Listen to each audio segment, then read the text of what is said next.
I was one of those people who never got headaches, never got sick. Whenever I heard someone complaining about migraines, I would offer up the standard platitudes. But to myself, I always considered them to be slackers who'd latched onto a way to demand sympathy from the rest of the world. After all, how could a person really be in that much pain without any outward signs? No bleeding, no hunched over back, no limp. Just a sorry please feel pity for me expression on their faces. I was wrong. It started about a week ago. At my desk, in my cubicle, my safe place. It came on the same way a person notices that they're hungry. You're aware of the fact that at one point you weren't hungry, and now you are, but you can't put your finger on any specific moment when it began. It just sneaks in. My first conscious thought about the pain was one of surprise.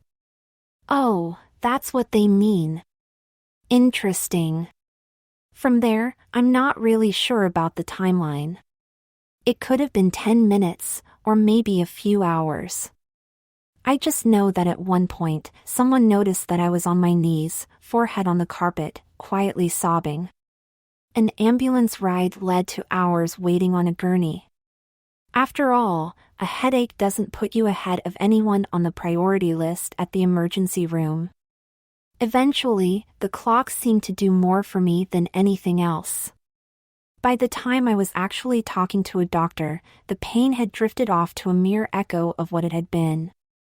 In the end, all I got was a prescription, advice to stay in bed for a day, and a $40 cab ride home.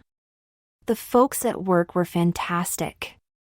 Take a couple of days, make sure you're okay. But I'm sure that they weren't motivated by altruism. After all, it would be easy to make a case that the sudden onset of crippling migraines was a job-related injury. It would be hard to prove that staring at a computer screen for 8 hours a day had nothing to do with it. The next day, I felt fine. I didn't even fill the prescription. The day after that, I was back at work like nothing had ever happened. 3 days later, they found me passed out on the floor in the washroom. From what I've been told, it wasn't pretty. I'd soiled myself, vomited, and I was bleeding from where I'd hit my head on the floor. This time, the doc at emergency found a bed for me upstairs. After a couple of days of poking, prodding, and imaging, no one could find anything wrong with me. With healthcare budgets being what they are nowadays, the walking wounded like me found themselves taking another cab ride home. As soon as I had my front door shut and locked, he spoke. It's about time you got home. When you live alone, and you come home to find someone sitting in your living room, your brain reverts to instinct, fight or flight. The primordial me opted for door number 2. I scrambled to hustle back through the door. I wouldn't do that. I ignored him and reached for the deadbolt.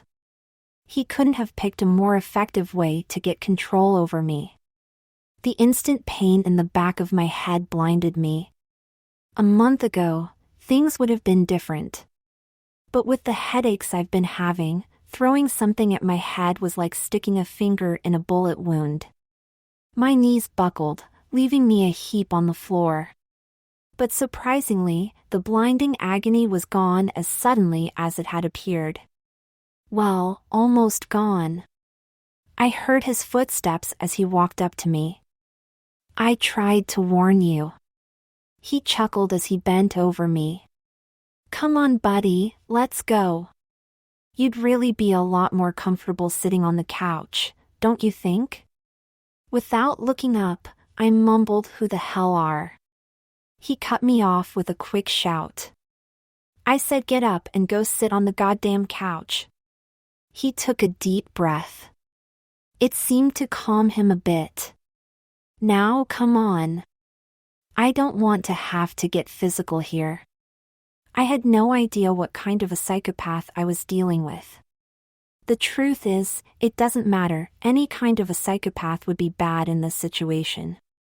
I got up and stumbled to the couch. He stood in the middle of the room and looked me up and down. After 30 seconds of this, I worked up the nerve to look at him and speak. "What?"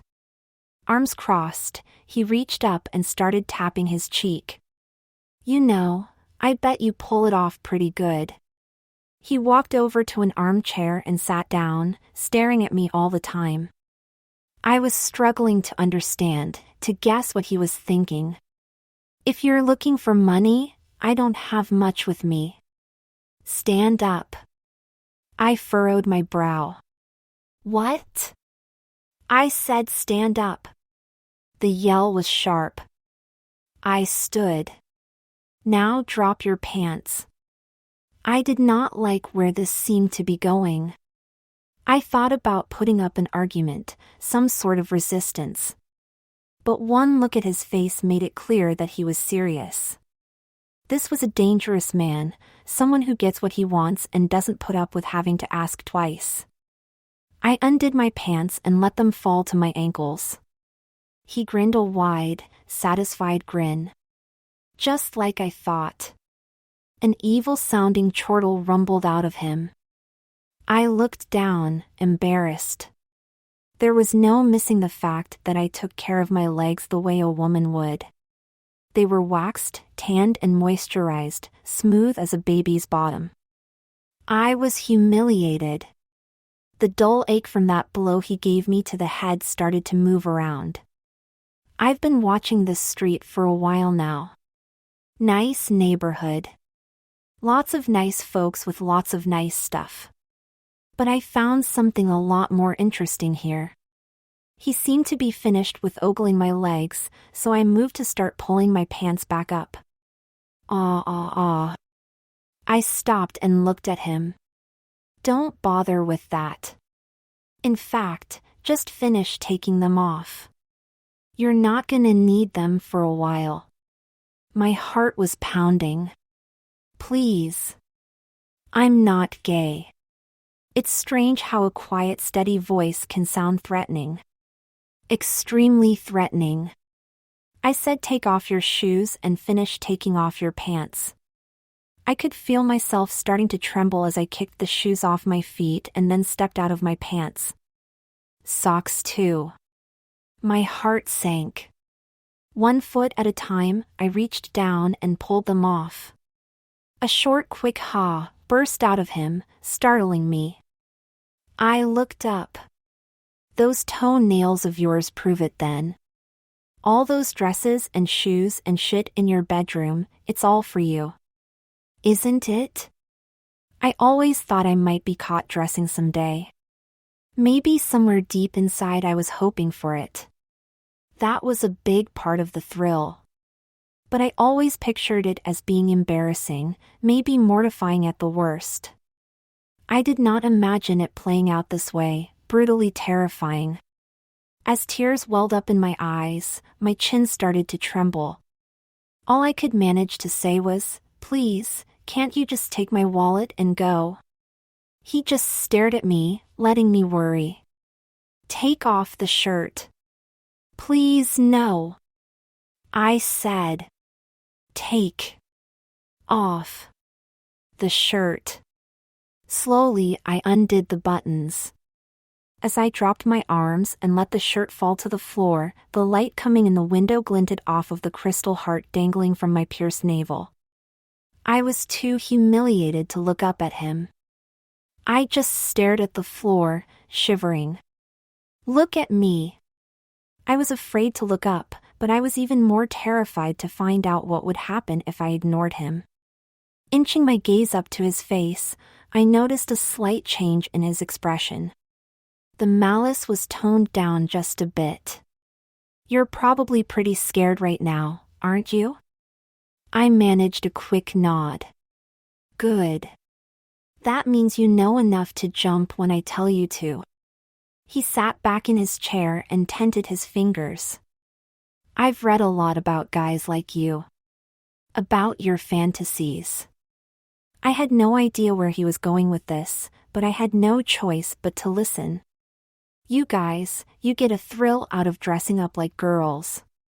You do all this shit, and then you sit around, wishing you had the nerve to go out somewhere. He paused. I just looked at him. Well, am I right or am I right? I screwed up the nerve to answer him. I almost whispered, I can't argue with you. Right. Well then, this is your lucky day. Confusion must have been written all over my face. You're gonna make yourself look better than you ever have in your life, and then we're going out. A chill shot through me. Oh no. Please no. You can take whatever. He put his hands on his head and started to squeeze. Shut the hell up. That quiet voice silenced me. He reached down, put his hand in his jacket pocket and pulled something out. A soft click and a knife blade appeared. If I hear one more no, one more please, one more goddamn peep out of you, I'm gonna slit your throat. Are we clear on that? I nodded. What else could I do? I just gave in and nodded. The ache in my head felt like something was pinching me under the back of my skull. Okay then. I think we're gonna have fun here. What do you think? Are we gonna have fun? I just stood there silent as he folded the knife and put it back in his pocket. Good, you're learning. Now I don't want to hear another sound out of that mouth of yours until I tell you to speak. He got up out of the chair and took a step toward me. Okay then, we got a couple of hours to get you looking pretty. Let's get busy with it. He pointed toward my bedroom. The message was clear.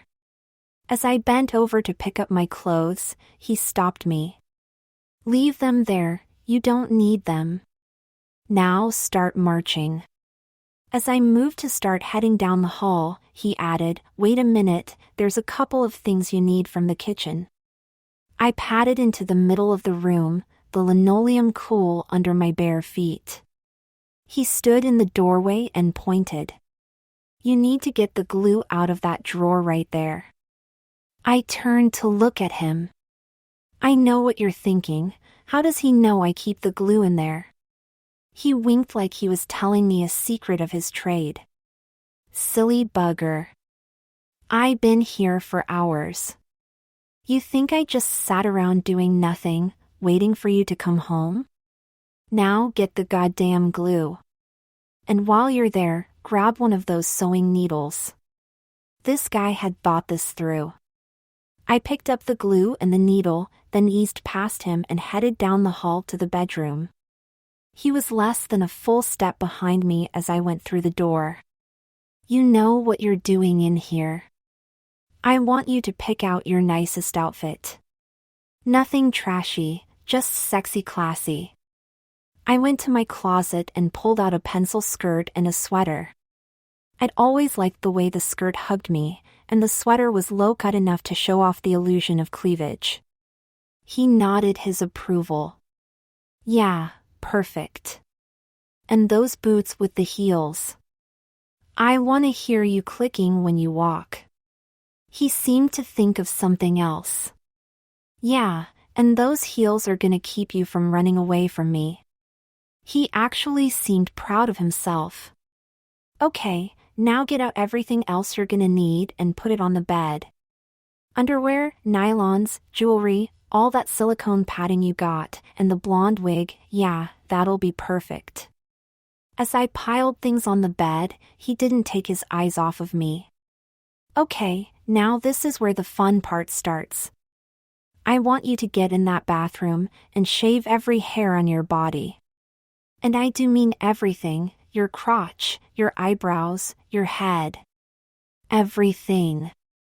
If I find one hair on you when you come out of there, I'm gonna cut off the skin it's attached to. Capiche? I gaped at him. And leave the door open. I don't want you thinking you got a choice here. I knew better than to question. With a tear rolling down my cheek, I went into the bathroom and got started. It didn't take long. I was already mostly hair-free. Electric clippers, then lather and razor. 20 minutes later, I was totally hairless. It's strange though, the only thing that really bothered me was the eyebrows. Tough thing for a guy to try to explain away having no eyebrows. Before coming out of the bathroom, modesty had made me put my jockey shorts back on. He didn't care about my modesty. Lose the shorts. Inspection consisted of a slow spin in front of him.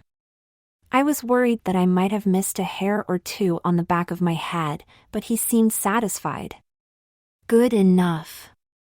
Now, this next part isn't gonna be fun. He pointed at my makeup table. Sitting there was a pair of dangly earrings I had bought on a whim, knowing I was most likely never going to use them. I had a bad feeling. I looked back at him with dread. Yup, you got it. I want you to sit down in front of that cute little mirror of yours, heat up that needle with your lighter, and push it through your earlobes. The pinching throb under my skull was moving up to the crown of my head. I was on the verge of crying, of begging. But his expression said it all. He was serious. He would cut me if I argued. A calm came over me. Okay, this is probably one of those things that really doesn't hurt that bad. It's just the idea of it that's so awful. I put a couple of thimbles on my thumb and finger and then heated up the needle. With a deep breath, I calmly reached up and pierced my ear. Then I used a styptic pencil to stop the bleeding and put the earring in the hole. My hands weren't even shaking as I did the same thing on the other ear. The styptic stung, but I was right. The anticipation was actually the worst part. When I looked over at my captor, he didn't seem impressed. I guess psychopaths are like that, no empathy for the pain of others. That wasn't so bad, now was it? I knew enough to keep my mouth shut. Okay then, let's move along. Next step is to get that silicone shit attached to you. I couldn't help reacting to that. My eyes went round. He chuckled. That's right, the glue. My mouth hung open, but I didn't make a sound. This time he laughed out loud. Sure, I know what's going through that bald little head of yours. But that's super glue. That'll last for weeks, maybe months. I'll let you in on a little secret. I don't give a shit. Again, the calmness of inevitability came over me. Oh well, if I'm going to have to do this, I might as well do it right. I put on my bra, put the breast forms inside, then pulled my natural breast tissue up to make some cleavage. I took the sewing needle and lightly scratched an outline on my skin around the top edge of the silicone. Then I removed the bra, smeared some glue on the backside of one form and held it in position against my chest. Within seconds, it was a part of me. I then repeated it on the other side. When I put my bra back on, it squeezed me into a cleavage that I couldn't get rid of if I tried. The hips were a whole lot easier. From long experience, I knew exactly where they needed to be. I just put some glue on them and then attached them to me. As I moved to cap the glue, I heard my tormentor clear his throat. When I looked up at him, he was shaking his head and wagging his finger. You're not done with that yet. The finger wagging stopped, and he pointed down at my crotch. I thought I was going to choke on the lump that appeared in my throat. Too terrified to say anything, I pleaded with my eyes. His face went deadly serious. Tuck it in glue, or I will. And make no mistake, if I have to do it, I won't be careful. Glum acceptance. If I do this right, I'll still be able to move around without being in pain. I'll even be able to sit down and piss when I have to. If he gets his hands on that tube of glue, who knows how bad it might be. Carefully, I did what had to be done. Well, don't you look all smooth? He was grinning from ear to ear. Now you can forget about those granny panties. Open that drawer over there and get out that little pink G-string that matches your bra, it'll fit you now. I did what I was told. As long as he was happy, he wasn't threatening to cut me. Okay, one last thing, then you can put the glue away. It was obvious that I had no clue what he had in mind. You get that wig on your head, and then glue it down. If it ain't tight, then maybe we'll have to sew it to your head. I calmly picked up the wig and the glue and made for the bathroom. I stopped and looked at him with a question on my face. Be my guest. When I came out of the bathroom, I was a blonde. He was looking at me, and this time I knew what he was thinking. I reached up and pulled on the wig. Pulled hard. There was no doubt that it wasn't coming off anytime soon. For some reason, he thought that was hilarious. Between guffaws, he said, "Sit down, honey, it's time to do your makeup." Then he dropped down to that quiet voice again. And it had better look good. Classy good. If you mess it up and look like a whore, I'm gonna take you downtown and stand you out on a corner. You'll be blowing winos for the rest of the night. Got it? I nodded. And then I sat down and got busy. I'd been doing this a few times a week for a long time, so even with a madman standing staring at me, it all went pretty smooth. I even managed to put a quick coat of deep red polish on my nails. While they dried, I did a few last touch-ups on my face. When I was done, he actually seemed to approve. Yup. I knew it. As soon as I saw those fake tits in there, I knew the guy that lived here was gonna be good at all this girl shit. Wow. In spite of the situation, I couldn't help it. I was truly proud of the job I'd done. I even got the eyebrows to look right. Okay then, bitch, get yourself dressed. We've got places to go. From that point, it only took a few minutes to get ready. Hose, skirt, sweater, boots. A watch, bracelet, a couple of rings, a pendant necklace dangling into my cleavage. I even dabbed a hint of perfume on my neck. I picked up my purse from the table and put a few things in it. When my hand made a slight gesture toward the cell phone sitting there, he cleared his throat. It was all the warning I needed. I left it there. I stood and turned to face him.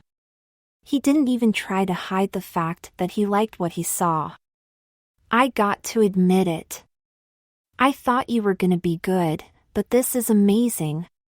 He stepped away from the door to the hallway, then followed me as I left the room. Sun's going down. It's probably getting a little cold out. I think you better put on that long jacket you got in the front closet. He had certainly been busy looking around before I got home. I slipped on the coat, tied the belt in a loose knot and hung my purse over my shoulder. I turned to look back at him. I had to hold myself back from a shudder. He was smiling at me like he was a guy going on a date with a girl for the first time. I forced a weak grin. You got your keys? I nodded. All right then, let's get this show on the road. I opened the door and stepped through it with him close behind. I turned, locked the door, and then we were off. He had been right about one thing. This was actually the first time I had ever left the house in drag. I closed my eyes and listened to the clicking of my heels on the sidewalk. I imagined I was just another girl out for a stroll on a pleasant evening.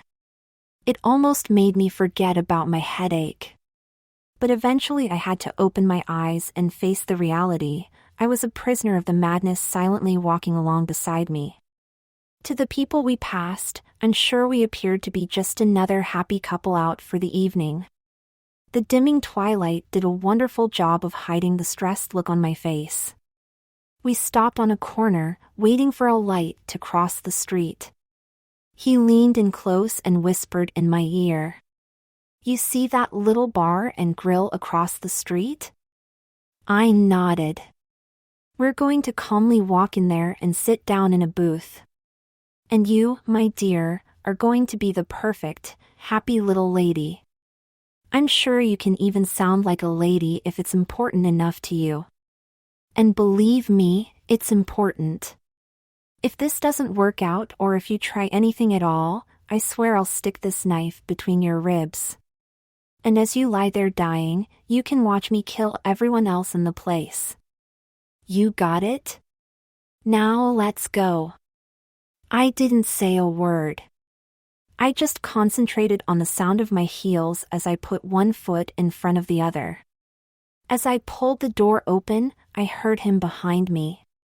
"Smile, honey, it's show time." There were about a dozen people in the place, all of them happy couples just like we appeared to be. We walked up to an open booth. He waited while I hung up my coat and then we slid into the seats. Thank God he sat across from me. I don't think I could have kept it together if he'd slid in beside me. A waiter was there in no time. He looked at me and smiled. "Hi, what can I get you?" I looked across the table. "Tell the gentleman what you'd like to drink." I smiled up at the waiter. "Long Island iced tea, please," and I looked back across the table. "Nothing for me." I turned back to the waiter. "Just the iced tea, please." He smiled at me again. "One Long Island iced tea, coming right up." With that, he turned and moved off. The menace sitting across from me looked content. "This is a nice place. You ever been in here before?" I shook my head. "Of course not. You've never been out of the house before, have you?" What could I say to that? I just lowered my gaze to the table, then closed my eyes. My head was pounding. "You look pretty cute when you do that. You know, when you look down like that, all demure and everything." I didn't want to look cute for him. I turned and looked over to one of the other tables. That was the wrong thing to do. You know, when a man gives a woman a compliment, she should smile and say thank you. I looked back down at the table, then smiled and looked up at him. "Thank you." His mood was instantly gone. "You're welcome. You know, I knew you'd be good at that, the woman's voice thing. You've probably been practicing for years, haven't you?" I try. Once in a while. Well, it's paying off tonight. Oh hey, you know what? I saw a jukebox back near the front door. I think I'll go pick out a couple of songs to play. Who knows, maybe someone'll ask you to dance. He smiled and winked at me. All I could manage was a nervous grin. He got up and moved to the front of the place. The waiter picked that moment to come back with my drink. I was on the edge of panic. "Please help me. Hurry, call the police. He's a psychopath. He says he's going to kill me and everyone else." He looked confused. "Who's a psychopath, ma'am?" "The man at the jukebox. Please, just go call the police." He took a step back and looked toward the front door. "There's no one there, ma'am." But he just stood up. He said he was going to put some money in the jukebox. I got up and moved to look past the waiter toward the jukebox. He was gone. Where did he go? "Who do you mean, ma'am?" "The man I came in with." The waiter looked baffled. Tall, dark hair, leather jacket. Kind of dangerous looking. Damn it, he was just sitting right here. My head felt like it was about to explode. "Ma'am, I watched you come in." Exasperation was starting to tint the waiter's voice. "You hung up your coat, sat down and asked me for a Long Island iced tea." He was slightly shaking his head. "I'm sorry, but I didn't see any man with you, ma'am." The room started to spin. I had to sit down. "You've been alone since you walked through that door."